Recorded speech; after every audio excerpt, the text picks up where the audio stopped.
Hey there, it's Kristen Williams, and I know it's been a long time since I vlogged, but this was a topic that's pretty important because it's about a trans kid, and it's about a trans kid who is being bullied to the point of suicide.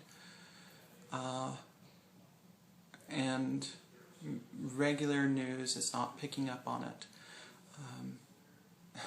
In fact, they're helping the bullies. Now, the second one is in Colorado, and we predicted this would happen here, and of course the left-wing press went wild. But more and more school districts are saying that if you're a transgendered person, you know, and that's subjective, you don't have to prove that.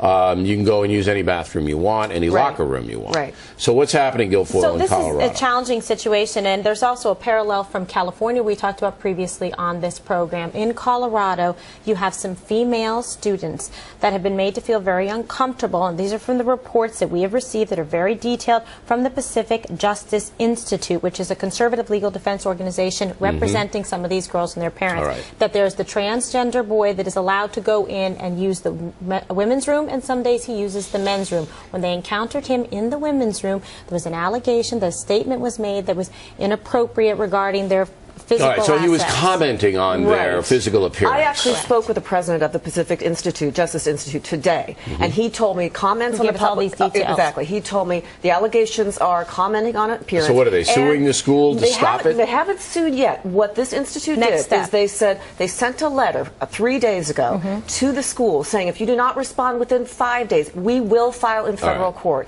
for privacy issues. Okay, and we knew this was going to happen. And the additional allegations are that these women are being made, these girls are being made to feel intimidated because the school is really taking the side of the transgender student. Well, sure, they made that policy, of course they are. But we just said we have to slap the word allegations here. But if there's a whole bunch of them, then that school district's in trouble. All right. A new effort is underway in San Diego to overturn a new state law allowing some school children the right to use any bathroom they choose. New at 6, 10 News reporter Michael Chen explains why organizers say a petition drive is a race against time. In the past 6 weeks, Dran Rees has been busy collecting signatures. She heads a nonprofit dedicated to promoting biblical values. If it should become the norm in the public schools, we are just asking for trouble. This is a travesty of justice. She's talking about a new state law which will allow transgender students to choose sports teams and bathrooms which match their gender identity. Rees says if you open up the bathrooms, you'll invite a host of problems that go beyond embarrassment.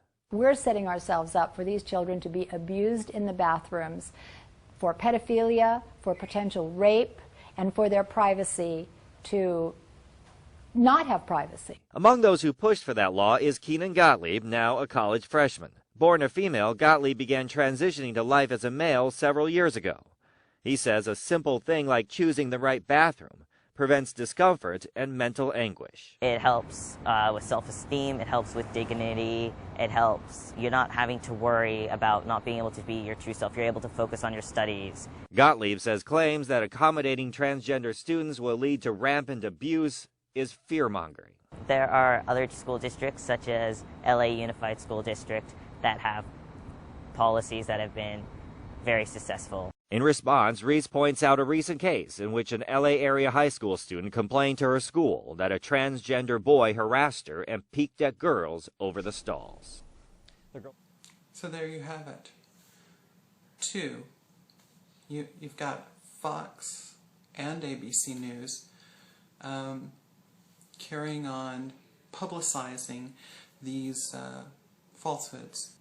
And how do I know these are falsehoods? Well, unlike media, I decided to fact check, and I found that both of these were completely false. The first one is the Pacific Justice Institute has decided to target a young girl in Colorado. They promoted a story in the media that she was in fact a he, and that she was a predator preying on the school children, the girls in the school. And that press release was picked up by the international news media. It certainly sent the right-wing world into a tizzy, thinking about all kinds of ways to torture and kill this kid. Some of the things that they said about this kid were horrific, and you know what? That kid saw it.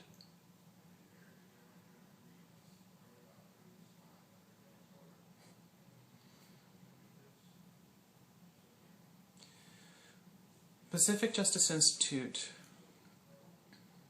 claims that a complaint was made that this kid was harassing girls, cisgender girls, in the restroom. That's a lie. In fact, what happened was that a media campaign was targeting her. She was in school. The mother was visiting a relative that was sick in the hospital, and the school called the parents to let them know that news media, that they were showing up to do a news story about their daughter and how her daughter shouldn't be able to use the restroom. That's how the school found out that there was a complaint made. There was actually no complaint. And then the Pacific Justice Institute went on to say that, you know, the police, that they're investigating it. That's a lie. In fact, here's the proof. So the Pacific Justice Institute goes on to talk about how this is very serious and that the school is checking it out. You know what? I fact-checked that. We do have a transgender student at the high school, and she has been using the women's restroom. There has not been a situation. All the students who have, you know, of these parents who say they feel uncomfortable just about the fact, you know, that the student is allowed to go into the restrooms at the high school, into the stalls, that they don't believe that that's appropriate. So that's where it stems from. There's not been an incident of harassment or, you know, anything that would cause any additional concern other than that. There was some rumor about shared use of the locker room, and that did not happen, and we found that to not be the case at all. And the truth is that after the initial media push, there was in fact an investigation. The investigation found that PGI was full of shit. That's what it found. It found that there was in fact no harassment. So PGI changed their story a little bit, and then their story became, well, she didn't actually do anything to harass people. Her existence is inherently harassing to cisgender people. And still, Fox News has it up on their site as if this was news. And then you have a San Diego news reporter basically doing the same damn thing. You know, these right-wing organizations make these absurd claims that appeals to the bathroom meme, the trans bathroom meme, you know, that trans people, you know, we do this for sexual reasons, and so therefore if we go into the bathroom, it's to listen to people pee, it's to do something devious in there. That's what, you know, that's what the bathroom meme is. Trans people want to go to the bathroom for some other reason other than voiding body waste.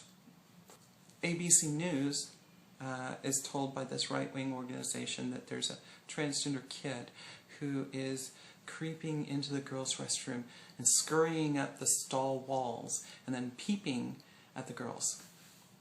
And it never occurred to ABC News to fact-check.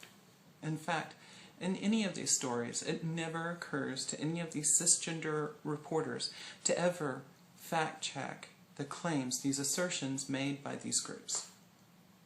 They just run it as straight news. Unquestioningly, I guess they just have total and complete faith that these hate groups aren't going to lie.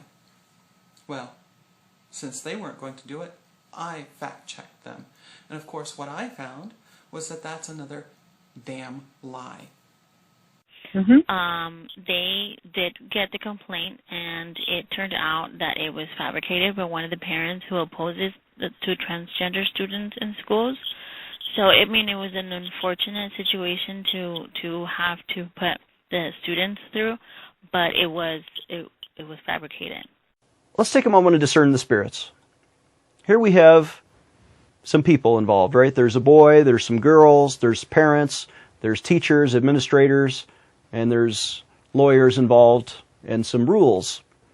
Now the public school children are being told by a demonic spirit, you must open up your daughter's privacy to our perversion. And this demonic spirit inside of this boy is now violating, and for all intents and purposes, he's raping, at least visually, these teenage girls.